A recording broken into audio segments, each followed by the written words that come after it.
ESPN. This what we doing? This what we doing? Carson Wentz 8th. Dak Prescott 9th? Y'all tripping. Gotta keep it real. Y'all tripping. Come on, man. Come on. Patrick Mahomes 1. I feel you. Russell Wilson 2. Definitely. Aaron Rodgers 3. Come on down that list. You're not the third best quarterback in the league anymore. You got to chill out. Deshaun Watson 4th? No. D-Watt is nice, but he's not the 4th best quarterback in the league. He's just not. Drew Brees 5th? No. You ain't even throw for 3,000. And I know you missed 5 games, but you living off, your old work. Update your resume. Your old work is your old work. No one cares anymore. You too, Tom Brady, at 7th. So I'm going to go ahead and drop Drew Brees and Tom Brady to 10th and 9th. I'm going to kick Matthew Stafford off the list completely. I don't know who put him there. I don't know who he know or why he's on the list in the first place. Matthew Stafford is not the 10th best quarterback in the league. You're not. You've been in the league 10 years. You got 1 playoff win, I think. No. Do we got a playoff win? Nah, man. You like 20th. You got to win a playoff game. I don't care how bad your team been. Like 10 years? Over 10 years? No. So you can get Matthew Stafford out of here. You can bring Kirk Cousins in because he went to the Superdome last year and dusted Drew Brees off. So Drew Brees, that's exactly why you can't be 5th. Because you're not supposed to lose at the Superdome. And you got sent on home. So, nah. Now, they got to put a little bit more respect on some other quarterbacks in the league. So I'm not going to critique who should be in the top 10 because that's not really my beef. My beef is Carson Wentz at 8th and Dak Prescott at 9th. Y'all tripping.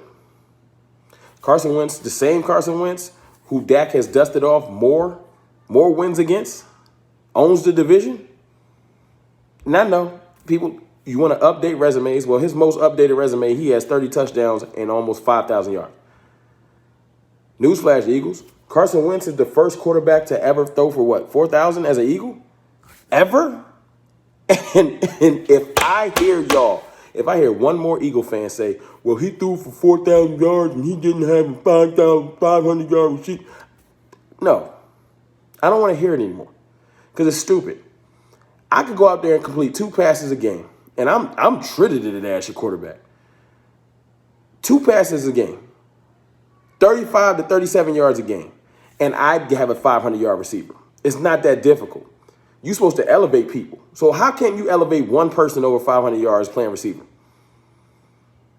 It goes both ways. You can't have it both ways. You can't say, well, he didn't have it. Well, he should have made someone to get over 5 because you only got to complete 2 passes to him for 16 games.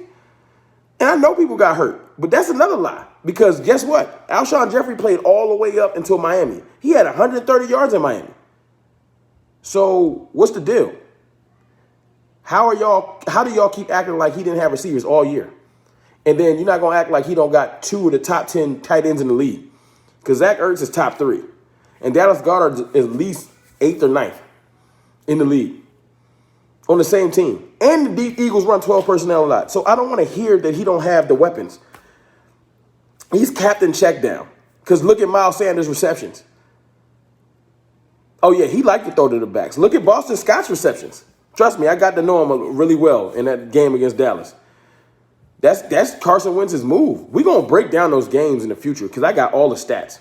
I did my homework.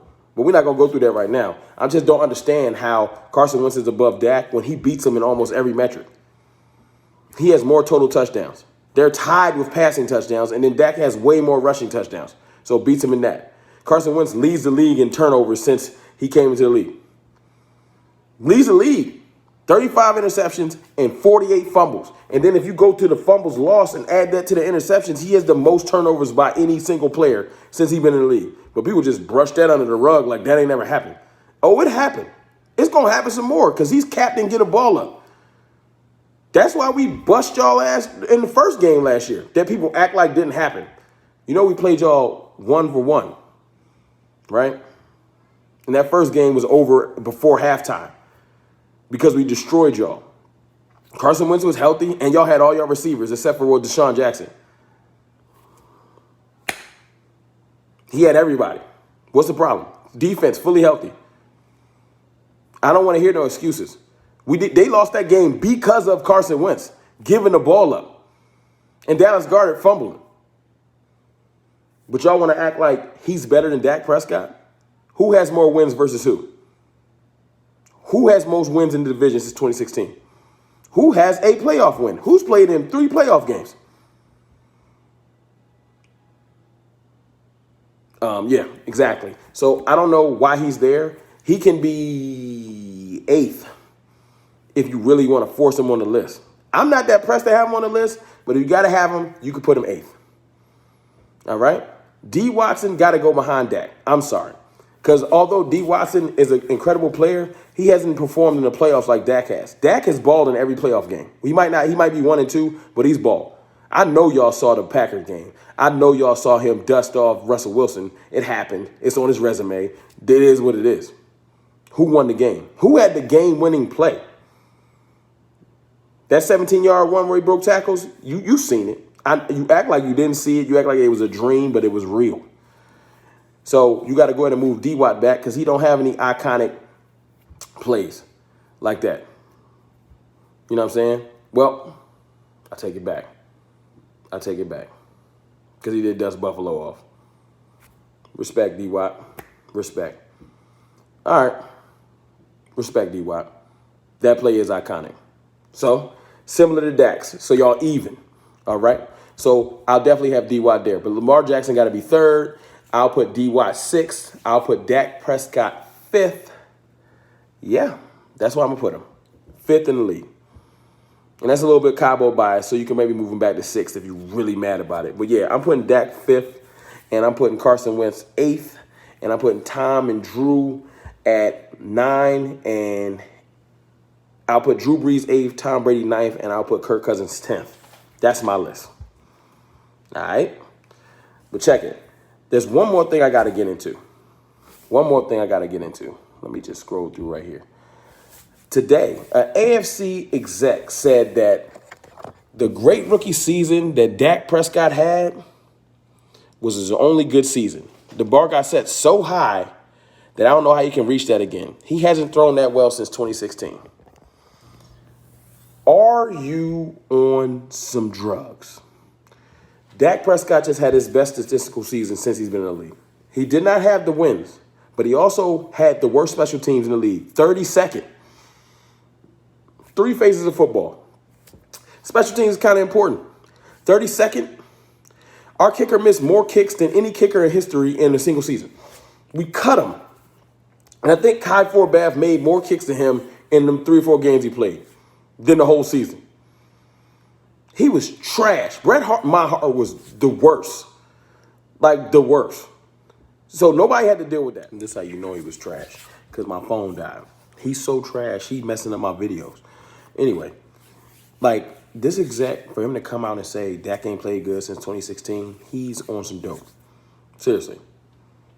Dak got busy. Especially 2018. Or 2019, I'm sorry. Forgive me. 2018, Dak was getting his act together and learning some things. Learning that this league ain't easy. But 2019, Dak got busy. That's my favorite Dak season. Although the stats came this year, 2019 was the best because Dak really, like a switch flipped. When he got Amari Cooper, it's like it clicked. Like, okay, I know how to play this game. So I really gained a lot of respect for him last year. And this year, I mean, although it was a little bit rough as far as wins and losses, he really, really did put in some work, and he established himself as like, okay, I can throw this ball however I need to. Now we just need the team to come together around him, because I don't want to hear like Dak he can make all the throws, period. I've seen him make all the throws. Tight windows, deep passes, under routes, slants, all of that. Dak can make all the throws. Easy. Like, it's not even a thing where I'm worried about it anymore. So this is what we need to do. We need that exec to go ahead, get in his car, drive to the nearest bridge, and drive off of it because you bugging.